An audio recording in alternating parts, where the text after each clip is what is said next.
পদক্ষেপ, উদ্দেশ্য, পটভূমি ও যৌক্তিকতা, কর্মপদ্ধতি ও কৌশল, প্রয়োজনীয় রিসোর্স, ঝুঁকি, চ্যালেঞ্জ ও নির্বাচন পরিকল্পনা, মাইলফলক, সময়াবদ্ধ পরিকল্পনা, কোর্স শেষে যা কিছু জমা বা প্রদর্শিত হবে, মেন্টর সহায়কের সাথে সমঝোতা, অভিভাবকের সম্মতি, রেফারেন্স। এই কাজটা শুরুর আগেই শিক্ষা প্রতিষ্ঠান থেকে একটা সম্মতিপত্র নিয়েছি। সম্মতিপত্র না ওকে, মানে সম্মতিপত্র আছে। আমার অকুপেশনাল স্কিল কোর্সের নাম ট্যুর গাইড, সেন্ট্রাল পর্যটন, হসপিটালিটি, 7 সংখ্যা। ট্যুর গাইডার হলেন এমন ব্যক্তি যিনি শিক্ষা প্রতিষ্ঠান, ধর্মীয় ও ঐতিহাসিক স্থানগুলোতে ভ্রমণে যাওয়া ব্যক্তিদের ওই স্থানগুলোর তথ্য প্রদান করে।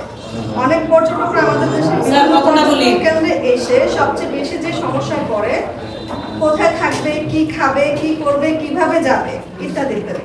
ট্যুর গাইডরা এসব দিক নির্দেশনা দিয়ে পর্যটকদের ভ্রমণ আরো আনন্দদায়ক করে তোলে। উদ্দেশ্য, এই ট্যুর গাইডের যেসব দক্ষতা অর্জন করবো সেগুলো একটু সফল ট্যুরের জন্য প্রয়োজনীয় সব ধরনের দক্ষতা, সব ধরনের পদক্ষেপ গ্রহণ ও বাস্তবায়ন করে। পটভূমি ও যৌক্তিকতা। আমাদের কুমিল্লা জেলা একটি ঐতিহাসিক স্থান। এখানে রয়েছে অনেক ঐতিহাসিক ও দর্শনীয় স্থান। এখানে দেশের বিভিন্ন প্রান্ত থেকে অনেক পর্যটকরা আসেন, তখন তাদের প্রয়োজন হয় একজন দক্ষ ট্যুর গাইড। আমাদের কুমিল্লা জেলার কিছু আকর্ষণীয় স্থান সমূহ হলো Mainamati, war cemetery, Comilla BARD, Lalmai পাহাড় সহ আরো অনেক জায়গা। ট্যুর গাইডের পেশা দিন দিন জনপ্রিয় হয়ে উঠেছে। আর যেহেতু আমি ভ্রমণ পিপাসু, তাই আমি এই পেশাটির উপর দক্ষতা অর্জন করেছি। কর্মপদ্ধতি ও কৌশল। ট্যুর গাইডের জন্য মূল বিষয়টি হলো ভ্রমণে আগ্রহী থাকা, যোগাযোগের দক্ষতা, বন্ধুসুলভ আচরণ ও বিভিন্ন স্থান পরিদর্শনের অভিজ্ঞতা। প্রয়োজনীয় রিসোর্স, ফার্স্ট এড বক্স, বিভিন্ন তথ্য দর্শনীয় স্থান সম্পর্কে। ঝুঁকি বা চ্যালেঞ্জ ও নিরসন পরিকল্পনা। আমার এই পেশায় আমি মনে করি অনেক ঝুঁকি আছে, যেমন স্বাস্থ্য সমস্যা। অবশ্যই এই ব্যাপারে আমার অনেক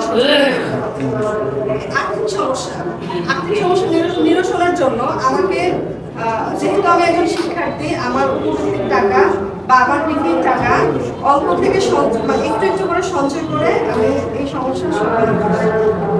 মাইলফলক, সময়বদ্ধ পরিকল্পনা। একজন দক্ষ ট্যুর গাইড হওয়ার জন্য আগামী 6 মাস জানুয়ারি থেকে জুন পর্যন্ত যে কাজগুলো আমি করব। জানুয়ারিতে প্রথমে আমি ম্যাপ ও তার ব্যবহার সম্পর্কে জ্ঞান অর্জন করব। ফেব্রুয়ারি ও মার্চে আমি বিভিন্ন স্থান পরিদর্শন ও তথ্য সংগ্রহ করব। এপ্রিল মাসে আমি বিভিন্ন ট্যুর এজেন্সির সাথে কথা বলব। মে ও জুন মাসে আমি আমার বন্ধু আত্মীয়দের নিয়ে একটি ট্যুরের আয়োজন করব। তখন একজন ট্যুর গাইড হিসেবে আমি কাজ করব।